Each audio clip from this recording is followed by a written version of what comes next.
Over the past 5 years, America has clawed its way back from the worst recession since the Great Depression.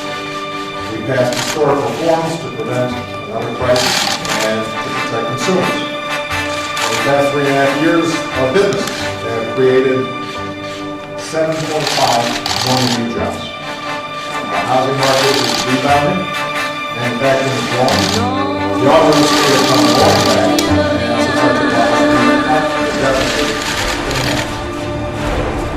Everybody understands we still got a lot of work to do to build.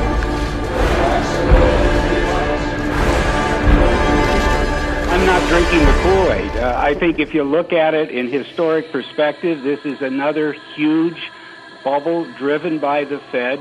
Zero interest rates going on 6 years obviously is causing enormous amounts of speculation, carry trade, cheap debt that is fueling all kinds of asset markets.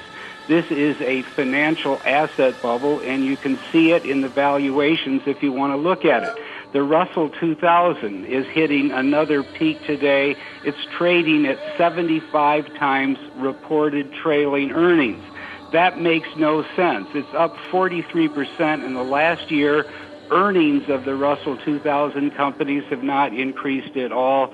It's up 230% from the bottom. Main Street America is not doing that well, and that's what the Russell 2000 represents. 1.3 trillion run rate this year for bonds and loans. We're back above 207, and we know how that ended up. A housing market is not recovering in a healthy way. There's huge amounts of speculation. 50% of sales are driven by cash. Normally it's 10%. This is institutional money coming in because the Fed has made interest rates so absurdly low. The Fed is exporting this lunatic policy worldwide, and for either good reasons of defending their own currency and their trade and their exchange rate, or because they're replicating the Fed's erroneous policy. Central banks all over the world have been massively expanding their balance sheets. Take the top 8 banks. In 2007, the balance sheets were about $6 trillion, all of the banks together, the EU, the Fed, the Bank of Japan, and so forth. Today, it's $17 trillion, and they're expanding by $2.5 trillion a year. And as a result of that, there is bubbles everywhere in the world. Asset values are exaggerated everywhere because the cap rates are being driven close to rock bottom as a result of these massive central bank interventions. And it's only a question of time before the central banks lose control and a panic sets in when people realize that these values are massively overstated. So I think the Fed has painted itself into a corner. They have no clue how to get out of it. They're making it up by the meeting and by the day.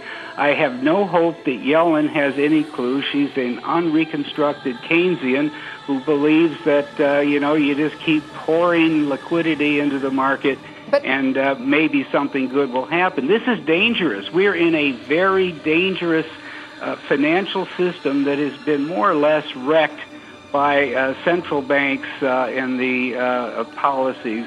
We're in such uncharted waters. The markets are so extended. The central banks are so out of control that the minute I think we get some real taper, and I don't buy this idea that it's priced in. It's not priced in because when you have $75 billion of made-up cash flowing into the market a month, 6 or 7 billion every business day, that's driving supply and demand. That's pricing the bond, and that's pricing financial assets. And when the flow stops or diminishes, there will be panic in the market. But you know what?